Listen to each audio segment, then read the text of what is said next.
Shalom, selamat malam, salam sejahtera tentunya bagi kita semua dalam Kristus Yesus Tuhan kita. Kita bersyukur kembali masuk dalam pelajaran firman Tuhan di hari Rabu ini. Pada malam hari ini kita masuk dalam seri pengharapan di dalam topik berharap secara berbeda. Namun sebelum kita masuk lebih dalam ke dalam topik pembicaraan kita malam hari ini dalam pelajaran kita, baiklah kita tunduk kepala dan berdoa. Terima kasih Bapa di dalam nama Tuhan Yesus Kristus, Bapa yang sangat mengasihi kami. Firman-Mu amatlah kami rindukan dalam kehidupan kami senantiasa. Oleh dari itu, mari Roh Kudus pribadi yang menyertai kami, pimpin sepanjang pembelajaran firman ini. Urapi hamba-Mu, urapi umat-Mu semua. Berikan kami hati yang siap untuk belajar, untuk menjalankan kehidupan dengan firman Tuhan, supaya hidup kami berbahagia. Berbahagia bukan saja kami membaca, ya berbahagia ketika kami dapat menerjemahkan firman dalam kehidupan keseharian kami. Terpujilah Engkau Tuhan kekal selama-lamanya. Amin. Bapak Ibu Saudara yang dikasihi Tuhan, dalam topik berharap secara berbeda di dalam seri pengharapan kita malam hari ini, saya mengajak kita membaca dalam Roma 8 ayat yang ke-25. Roma 8 ayat yang ke-25, demikian sabda Tuhan. Tetapi jika kita mengharapkan apa yang tidak kita lihat, kita menantikannya dengan tekun. Bapak Ibu Saudara yang dikasihi Tuhan, mengharapkan apa yang tidak kita lihat, tentu ini akan memiliki cara dan teknik yang berbeda dalam mengerjakan hal ini. Mungkin kalau kita melihat dari sudut pandang yang lain, berharap secara duniawi, ya kita tentu berbeda. Saya tidak hendak mendekatkan ke sana, tapi saya akan melihat secara Alkitab bagaimana pribadi-pribadi orang percaya ini dijanjikan satu kehidupan surga yang belum dilihat. Satu kehidupan keselamatan yang belum dilihat, yaitu selamat sampai ke dalam kehidupan yang kekal. Namun beberapa waktu yang lalu saya sudah berbicara juga bahwa keselamatan dalam Kristen ini mencakup aspek yang sangat luas. Bukan saja melulu kita berbicara, karena ini memang sangat penting ya kalau bicara hidup kekal, tapi ketika kita masih ada di dunia, kita masih harus juga bertanggung jawab dengan kehidupan Kristen kita di tengah rumah tangga kita, kehidupan Kristen kita di tengah masyarakat kita, kehidupan Kristen kita di tengah lingkungan pekerjaan, kuliah, studi kita. Ini harus diperhatikan. Jangan mentang-mentang kita yakin masuk surga, lalu kehidupan di dunia ini sebagai orang Kristen kurang diperhatikan. Ini yang gak boleh. Tuhan akan dihujat, ya. Tuhan gak akan dipermuliakan dengan hidup seperti itu. Maka saya selalu mengajar hidup ini harus betul-betul cermat. Perhatikan hidup kita, ya. Ketika kita beriman tentang hidup kekal masuk surga, ini pun harus diperjuangkan dengan hidup sungguh-sungguh. Namun ketika kita belum pergi ke surga, kita masih hidup dengan keluarga kita di bumi ini sebagai orang Kristen, sebagai warga bangsa, warga negara, jadilah orang-orang percaya yang bisa menjadi contoh teladan, menjadi terang dan garam, kata Kristus, menjadi berkat bagi banyak orang. Nah, maka tentu dalam berharap kepada hal yang tidak kita lihat ini, kita harus betul-betul menantikannya dengan tekun, ya. Jadi ada dua hal ini tentang mengharapkan yang tidak dilihat atau yang belum dilihat, dan menantikannya dengan tekun. Ini akan menjadi persoalan buat kita untuk kita bicarakan. Nah, ayat ini, ayat dalam Roma 8:25 ini, ya, tetapi jika kita mengharapkan apa yang tidak kita lihat, kita menantikannya dengan tekun. Ayat ini berbicara tentang kesadaran kita sebagai orang percaya. Maka Paulus katakan, hendaklah kita berjaga-jaga. Yesus juga mengingatkan kita berjaga-jaga. Berjaga-jaga juga mencakup aspek yang luas. Bukan saja kita berjaga-jaga untuk menyongsong kedatangan Tuhan, tapi juga kita senantiasa menjaga diri kita, yang mawas diri, ya, terus tetap sadar dalam melihat segala sesuatunya. Kita tidak terlena. Ini yang harus kita perhatikan. Kita lihat dalam 1 Tesalonika 5 ayat yang ke-8, ya, ini berbicara tentang kesadaran. Coba kita lihat 1 Tesalonika 5 ayat 8. Tetapi kita yang adalah orang-orang siang, baiklah kita sadar, berbaju zirahkan iman dan kasih, dan berketopongkan pengharapan keselamatan. Perhatikan, saya akan meminjam di dalam kesadaran sebagai anak-anak siang yang disebut Paulus ini. Tadi kita menggunakan apa yang terakhir? Ketopong Pengharapan. ketopong pengharapan. Beberapa waktu lalu ketika Ibu Gembala menyampaikan dalam pelajaran terdahulu itu sudah disinggung, tapi saya coba membuat ulasan kembali tentang ini karena ini menyangkut kesadaran bagaimana seseorang yang berharap kepada apa yang dia tidak lihat. Ini penting sekali kesadaran supaya kita menantikannya dengan tekun, saudaraku. Dua hal ini yang saya katakan tadi, pengharapan yang tidak dilihat dengan menantikan dengan tekun, jelas ini mewakili sebuah kesadaran diri kita. Kalau kita nggak sadar, saudaraku, bahwa yang kita sedang nantikan yang kita tidak lihat, bahkan ketika kita berharap sesuatu yang menjadi keperluan kita yang juga pasti Tuhan akan penuhi menurut kekayaan kasih karunia-Nya, ini harus melibatkan kesadaran kita. Ya, jangan sampai kita di minggu lalu saya sudah katakan kita berdoa, berharap di dalam ruang doa kita, berharap menggunakan media doa yang kita punya. Ini harus dengan sadar, ya. Kalau ini kita jadikan media, ya, kalau kita berdoa menjadi sarana, dan ini juga menjadi tempat di mana kita bergumul, bergaul dengan Tuhan. Saya percaya kesadaran sangat penting bahwa betapa kita butuh Tuhan, betapa kita lemah tanpa Tuhan. Ya, saya mau kasih tahu spirit ini, saya sadar betul tanpa Tuhan saya lemah. Tanpa Tuhan saya tidak akan ada hari ini. Tanpa Tuhan saya mungkin masih tergeletak karena sakit, saudara. Karena saya manusia. Saya lemah, saya butuh doa-doa yang dinaikkan. Saya butuh support dari saudara melalui doa. Ya, tentu doa ini besar sekali pengaruhnya dalam pelayanan saya. Doa-doa saudara sangat mempengaruhi sekian persen dalam pelayanan saya. Karena doa saudara juga didengar oleh Tuhan. Doa saudara untuk kesehatan saya, untuk kekuatan saya, untuk hikmat yang bekerja dalam diri saya itu sangat luar biasa. Terima kasih untuk doa-doa saudara sampai hari ini. Nah, kesadaran tentang hidup berharap ini sesungguhnya, saudaraku, ada, ya, sudah disinggung di dalam ayat ini. Coba kita ulang sekali lagi 1 Tesalonika 5 ayat 8 tadi sebagai orang-orang siang, ya. 1 Tesalonika 5 diulang sekali lagi ayat 8. 1 Tesalonika 5 ayat 8. Tetapi kita yang adalah orang-orang siang, baiklah kita sadar, berbaju zirahkan iman dan kasih, dan berketopongkan pengharapan keselamatan. Iya, berketopongkan, ya, pengharapan keselamatan, saudara. Kita berharap tentang keselamatan. Kita berharap tentang keselamatan yang saya sering sebut dengan keluputan hari lepas hari, dari sakit penyakit, dari kekurangan, ya kan, dari rupa-rupa persoalan yang membelit hidup kita yang harus diperhadapkan dalam perjalanan karir, pekerjaan, pelayanan. Ini masih kita butuhkan keselamatan dalam bidang-bidang seperti ini. Maka sebagai anak-anak terang, anak-anak siang, orang-orang terang, orang-orang siang, kita harus sadar. Saya pinjam satu kata yang terakhir saja. Berketopongkan pengharapan akan keselamatan. Saudaraku, ini tidak lain saya katakan sesungguhnya tentang kesadaran. Nah, ketika seseorang menggunakan ketopong sudah disinggung berapa kali, tapi saya mau perjelas kembali, mengingatkan kembali, segarkan ingatan kita kembali. Ketopong ini pelindung kepala. Ya, kalau Alkitab meminjam kata ini, Paulus selalu memakai kelengkapan-kelengkapan kemiliteran. Saya lihat dalam hal-hal seperti ini, dia selalu meminjam. Itu ada juga dalam kutipan kitab Nabi Yesaya tentang kelengkapan baju jirah, kemudian ketopong. Ya, ini sudah disinggung oleh nubuatan Nabi Yesaya yang Paulus juga kembali tegaskan di sini. Nah, Paulus memberikan satu definisi mengenai pengharapan itu sendiri adalah suatu penantian yang penuh keyakinan akan berkat-berkat yang dijanjikan yang belum nampak. Ya, itu definisi kalau saya buat garis tegas dari apa yang disebutkan Paulus tentang pengharapan adalah sebuah penantian penuh keyakinan akan berkat-berkat yang dijanjikan yang belum nampak.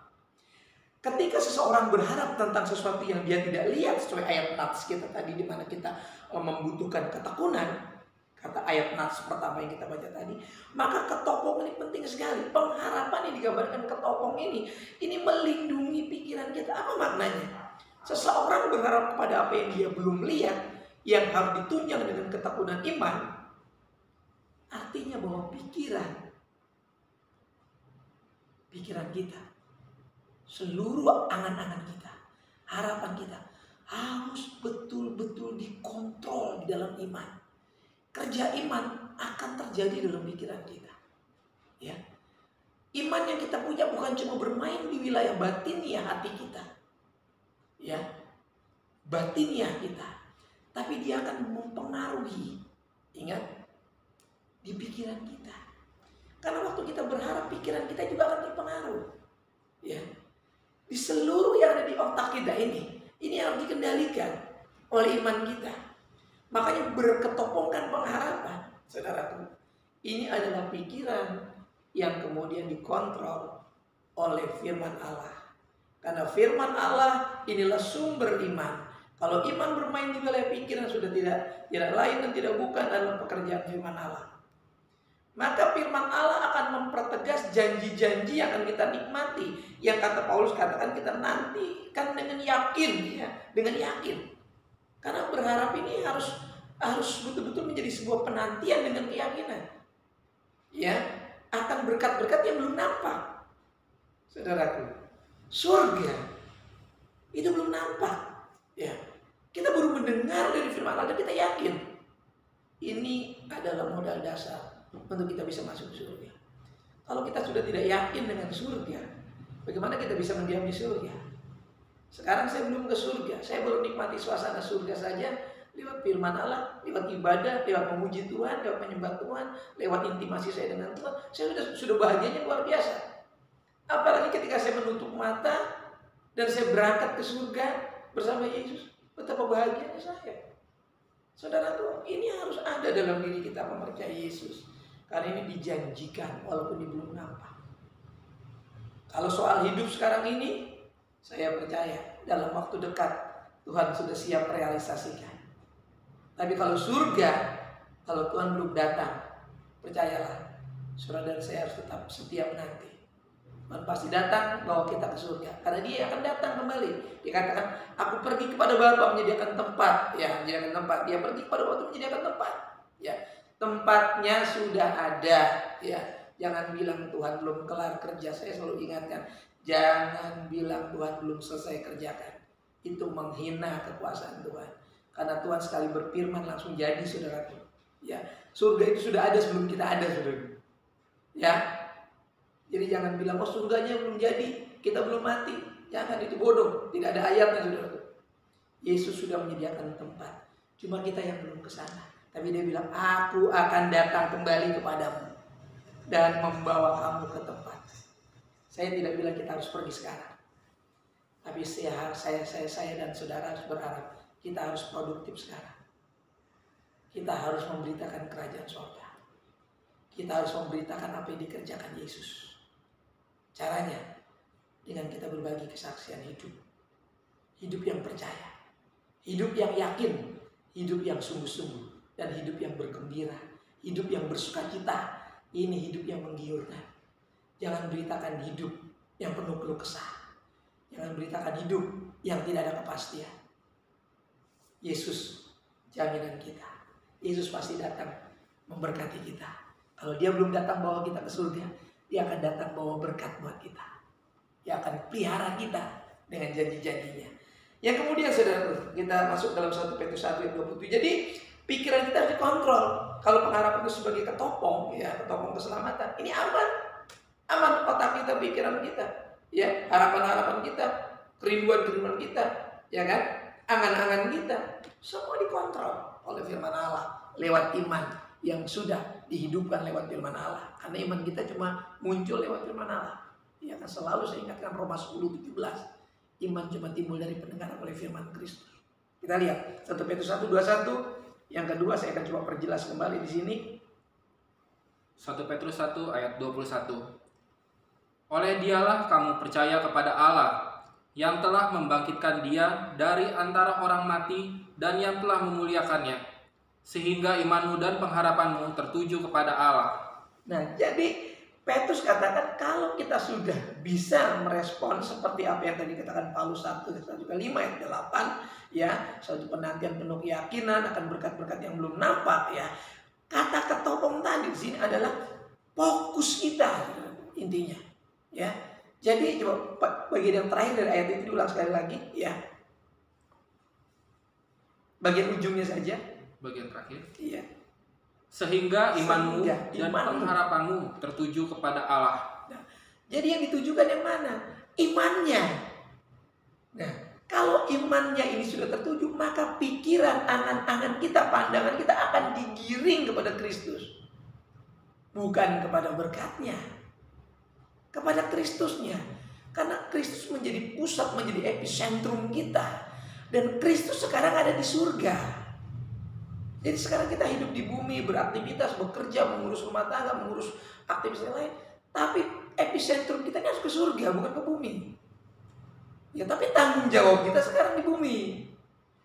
Nah, kalau kita paham 1 Petrus 1:21 ini, maka kita akan betul-betul beriman. Sehingga iman kita akan menggiring pikiran kita lewat ketopong tadi, ketopong pengharapan itu. Akan berfokus hanya kepada Kristus.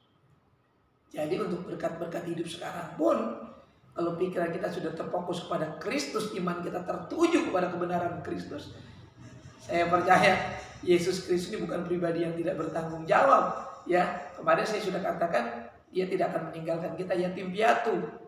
Artinya segala kebutuhan dari seorang yang yatim piatu itu ya ya sudah dijamin oleh Tuhan, dan kita tidak disebut yatim piatu lagi. Ya, karena kita punya Roh Kudus.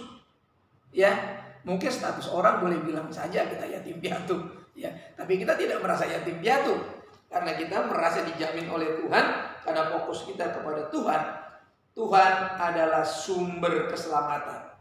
Keselamatan semua aspek. Yang paling penting keselamatan hidup kekal. Tapi kita masih butuh keselamatan setiap hari dari mara bahaya, sembuh dari sakit, luput dari kekurangan, ya kan? Ya, luput dari segala apapun, termasuk bencana, mara bahaya. Kita masih butuh keselamatan yang seperti itu. Saudara pergi kantor, rindu pulang sampai rumah dengan selamat. Itu keselamatan. Ya. Saudara lewat jalan tol ditulis hati-hati, utamakan keselamatan. Di jalan tol saja sudah diperingatkan, hati-hati, utamakan keselamatan. Masa kita di gereja nggak diingatkan? Di gereja diingatkan, saudara. Di ibadah tengah minggu saya ingatkan, supaya kita tetap perhatikan keselamatan. Karena Tuhan pasti jamin keselamatan kita. Tapi kita jangan nggak perhatikan itu. Kita harus perhatikan. Jangan mentang-mentang sudah dijamin oleh Tuhan, lalu kita masa bodoh dan tidak memperhatikan rambu-rambu yang ada. Di tol sudah diperingatkan, tapi kalau saudara saya di tol nggak pakai sabuk, terus main HP, naik mobil ngebut, walaupun ada tuliskan hati-hati utamakan keselamatan, saudara masih nggak selamat. Saya kasih tahu saja, pasti kecelakaan. Karena tulisan itu nggak menjamin sudah kalau saudara nggak beriman ya pada Tuhan. Tulisan tinggal tulisan. Alkitab ini saudara huruf yang mati, logos. Ya, kalau orang yang nggak percaya Yesus baca ini kayak baca buku-buku biasa. Tapi karena saudara dan saya percaya Yesus, Alkitab ini tulisan yang mati, logos, huruf yang mati. Ketika dibaca menjadi rema, menjadi etos, dan menjadi kehidupan. Itu bedanya firman Allah dengan yang lain.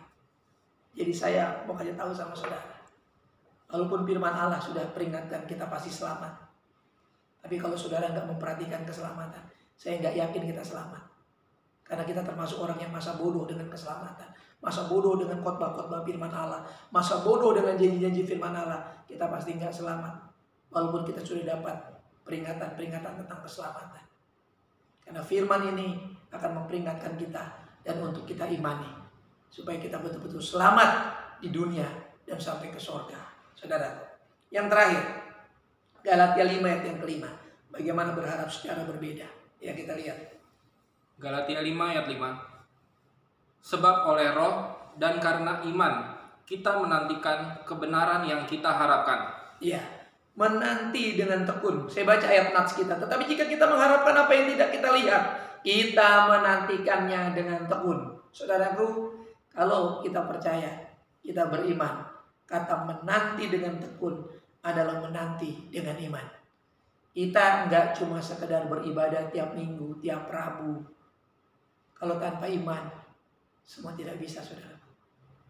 Iman adalah kesadaran sebagai pribadi yang sudah diselamatkan. Iman adalah kesadaran hidup tidak bisa tanpa Tuhan. Iman adalah kesadaran hidup yang tidak bisa kalau tidak bergaul dengan Tuhan. Itu beriman. Beriman artinya seluruh kehidupan akan dikontrol dan dipengaruhi oleh firman. Hidup beriman dengan tekun menantikan Tuhan adalah hidup yang ketika bersalah sadar dan meminta ampun kepada Tuhan. Karena saya sudah singgung tadi tentang kesadaran. Saudaraku, jadi beriman nggak cukup dengan kata punya iman. Tapi ada beberapa aspek yang harus kita pahami. Saudaraku, menanti dengan iman ini bukan perkara mudah. Karena kita sedang menanti apa yang belum kita lihat. Dan yang memang tidak kita lihat secara mata saat ini. Kita hanya bermodalkan keyakinan. Namun orang yang sungguh-sungguh percaya firman Tuhan, walaupun bermodal keyakinan, dia tidak akan lemah. Walaupun dia belum melihat surga, walaupun dia belum pernah ketemu Yesus, dia tidak pernah tawar hati dengan janji-janji Yesus. Dia tetap yakin dengan janji-janji Yesus. Karena Yesus sudah terbukti. Dulu, sekarang, sampai selama-lamanya. Kuasanya, ya, mujizatnya sama. Hanya orang yang tidak ngerti Yesus yang membuang imannya menjadi kesia-siaan. Sayang saudara, pesan saya untuk kita tetap percaya bahwa Yesus adalah kebenaran yang kita yakini. Yesus tidak pernah berdusta. Saudara, saya ngomong seperti ini karena saya bekerja untuk Yesus. Saya hidup untuk Yesus. Ya. Kalau saya hidup, hidup bagi Yesus. Kalau saya mati pun di dalam nama Yesus, saya untung di dalam nama Yesus. Coba kalau saya mati di luar Yesus, kan begitu. Jadi semua tidak ada ruginya. Mengenal Yesus adalah keuntungan besar buat setiap orang. Dan Ia yang berjanji itu setia, saudara, menggenapinya. Jadi kalau kita menantikan apa yang dijanjikan walaupun kita tidak lihat, karena yang berjanji setia, apa yang membuat kita ragu? Kalau yang berjanji setia, kita tinggal menantikannya dengan tekun. Bila mana dia akan datang. Jangan sampai kita lemah. Kesediaan kita untuk menerima setiap janji Tuhan, ini butuh ketekunan kita. Tetap tekun bersama saya sampai kemuliaan Tuhan dinyatakan. Nantikan Tuhan bersama saya sampai kita diangkat dalam kemuliaan Tuhan. Tuhan memberkati kita. Miliki cara berharap yang berbeda. Dengan pikiran yang berfokus kepada Tuhan. Dengan iman yang teguh kepada Yesus sebagai kebenaran yang kita yakini. Kita tunduk kepala. Terima kasih buat firman-Mu yang ajaib, dahsyat, dan menggairahkan roh kami. Firman-Mu yang menginspirasi hari-hari hidup kami, yang membuat kami menjadi pribadi-pribadi yang produktif dalam kehidupan kami. Sehingga kami bisa maksimal dalam rumah tangga kami, dalam pekerjaan, dalam studi kami, bahkan dalam usaha kami apapun yang kami kerjakan. Kami boleh bekerja dengan penuh semangat oleh karena firman Allah. Sehingga pada akhirnya kami juga akan sungguh-sungguh dipermuliakan oleh Tuhan. Karena kami menjadi orang-orang yang sungguh-sungguh maksimal dalam beribadah kepada Tuhan. Sampai pada akhirnya kami akan menerima apa yang Tuhan janjikan. Terima kasih firman-Mu sudah sampai ke dalam setiap hati. Mari Roh Kudus bekerjalah dalam perkataan-Mu. Sehingga jemaat-jemaat yang saat ini mendengarkan firman Tuhan hidupnya berbahagia. Hidupnya tidak akan penuh keluh kesah. Hidupnya akan bangkit terus bersama Tuhan. Dan hidupnya akan dipelihara oleh Tuhan. Terima kasih buat kami setia. Amin. Bapak Ibu, saudara dikasih Tuhan, pada kesempatan malam hari ini saya kembali mengingatkan kita untuk tetap setia, tetap tekun, tetap berharap kepada Tuhan, dan siapkan diri kita untuk menerima jawaban-jawaban doa daripada Tuhan. Juga pesan saya di masa-masa yang belum normal dan pulih ini, tetap terapkan protokol kesehatan secara benar, gunakan masker, rajin mencuci tangan atau mandi bila perlu, dan jaga jarak, hindari kerumunan, kurangi mobilitas. Ya, apa yang tidak perlu, tidak penting, jangan. Kalau itu dianggap penting, harus melakukan tindakan, tetap terapkan protokol yang benar. Tuhan kiranya menyertai kita, dan doa saya bagi saudara yang dalam proses penyembuhan, Tuhan juga akan menolong saudara. Kalau Tuhan pulihkan saya, Tuhan juga akan pulihkan saudara yang masih dirawat di rumah sakit, di rumah, dalam pemulihan, terapi, penyembuhan. Kiranya Tuhan segera menyembuhkan. Yang dalam kekurangan, dalam kesulitan, kesukaran, tetap berharap kepada Tuhan. Kami selalu membawa di dalam doa. Namun saya berharap saudara juga berdoa. Kita sama-sama berdoa supaya apa yang kita gumuli Tuhan campur tangan. Sebentar kita akan masuk dalam syafaat dan berkat sampai bertemu dalam ibadah minggu. Tuhan kiranya mengasihi kita senantiasa, memberkati kita semua. Kita tunduk kepala. Kami bersyukur ya Bapak buat intimitas yang terbangunkan malam hari ini dengan firman Allah. dengan tubuh Kristus, umat ketuhanan Tuhan melalui media ini. Kami percaya Roh Tuhan hadir di tengah-tengah kami. Malam hari ini kami berdoa buat seluruh umat-Mu, lebih mereka yang dalam keadaan pemulihan, sakit, yang terbaring di rumah maupun di rumah sakit, kiranya Tuhan menjamah, memulihkan, menyembuhkan. Juga Tuhan menolong keluarga-keluarga yang dalam kesulitan, kesusahan, dan dalam duka cita. Kiranya Tuhan menghiburkan dan memulihkan, boleh menata kembali kehidupan mereka. Tuhan tolong juga setiap orang-orang tua kami, para lansia, janda, para single parent, Tuhan tolong dalam menjalani kehidupan mereka. Lebih mereka yang sudah menjalani proses vaksinasi, Tuhan perkuat sistem imun dan daya tahan tubuh mereka, sehingga para lansia ini boleh kuat dalam kehidupan mereka. Para janda, para lansia ini Tuhan tolong cukupkan kebutuhan dan hiburkan mereka dengan berkat-berkat pemeliharaan Tuhan. Memberkati juga putra-putri kami Tuhan dalam pendidikan, dalam pekerjaan usaha mereka. Tuhan kiranya memberkati, bahkan mereka sudah mempersiapkan diri membangun rumah tangga. Tuhan permudah segala urusan mereka, perlancar rezeki mereka ya Tuhan. Dan juga bagi mereka yang belum menemukan pasangan hidup, Tuhan tolong, Tuhan pertemukan, dan Tuhan berkati sehingga semua boleh berjalan sesuai dengan kehendak Tuhan. Anak-anak-Mu yang belum mendapatkan lapangan pekerjaan, Tuhan buka jalan, berikan pekerjaan sesuai dengan apa yang mereka rindukan. Tuhan berikan kemampuan. Terima kasih. Terpujilah nama-Mu Tuhan kekal selama-lamanya. Anak-anak-Mu juga yang baru memulai membuka usaha, Tuhan campur tangan, berikan kesungguhan, berikan ketekunan. Bapak berkati para suami, istri, juga berikan anggur cinta kasih dalam hidup setiap rumah tangga kami, sehingga dalam kehidupan, dalam membesarkan anak-anak, dalam membimbing anak-anak, kami tidak kekurangan cinta kasih di dalam rumah tangga. Kami masing-masing lewat kehidupan nikah kami, anak-anak kami boleh diberkati, anak-anak kami boleh mengambil contoh teladan dari kehidupan kami, sehingga mereka menjadi pribadi-pribadi kelak berbahagia dalam kehidupan pernikahan mereka, bersuka cita karena Tuhan dalam kehidupan pernikahan mereka. Terima kasih, menyerahkan gereja ini ya Tuhan ke dalam tangan Tuhan. Program-program, rencana-rencana gereja ini kami serahkan ke pengurusan yang ada. Tuhan berkati, Tuhan tolong campur tangan.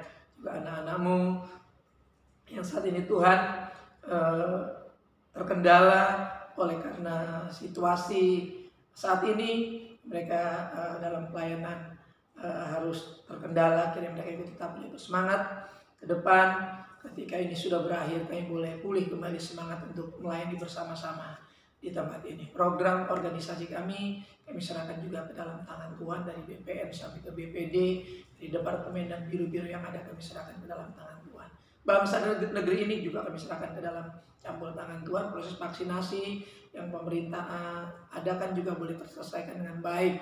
Berikan kesejahteraan bagi negeri kami, bagi kota kami, karena kesejahteraan negeri, kesejahteraan kota adalah kesejahteraan kami juga. Kau memberkati para pemimpin kami dalam mengambil kebijaksanaan, kebijakan-kebijakan mereka ambil dengan bijaksana, sehingga negeri ini boleh aman, boleh maju, boleh berkembang, dan nama Tuhan dipermuliakan. Terpujilah Engkau kekal selama-lamanya. Juga sebentar kami akan memberikan persembahan kami ya Tuhan, yang kami kumpulkan di rumah tangga kami masing-masing untuk membantu pekerjaan Tuhan. Terpujilah Engkau Tuhan kekal hingga sampai selama-lamanya. Sebentar kami akan melewati malam hari ini, bahwa kami dalam keamanan perlindungan daripada Tuhan. Melewati malam ini, antarkan esok pagi dengan tubuh yang sehat, kekuatan yang baru, dengan berkat-berkat yang sudah diperbarui. Terima kasih. Sempurnakan ibadah kami dari awal pertengahan sampai akhirnya.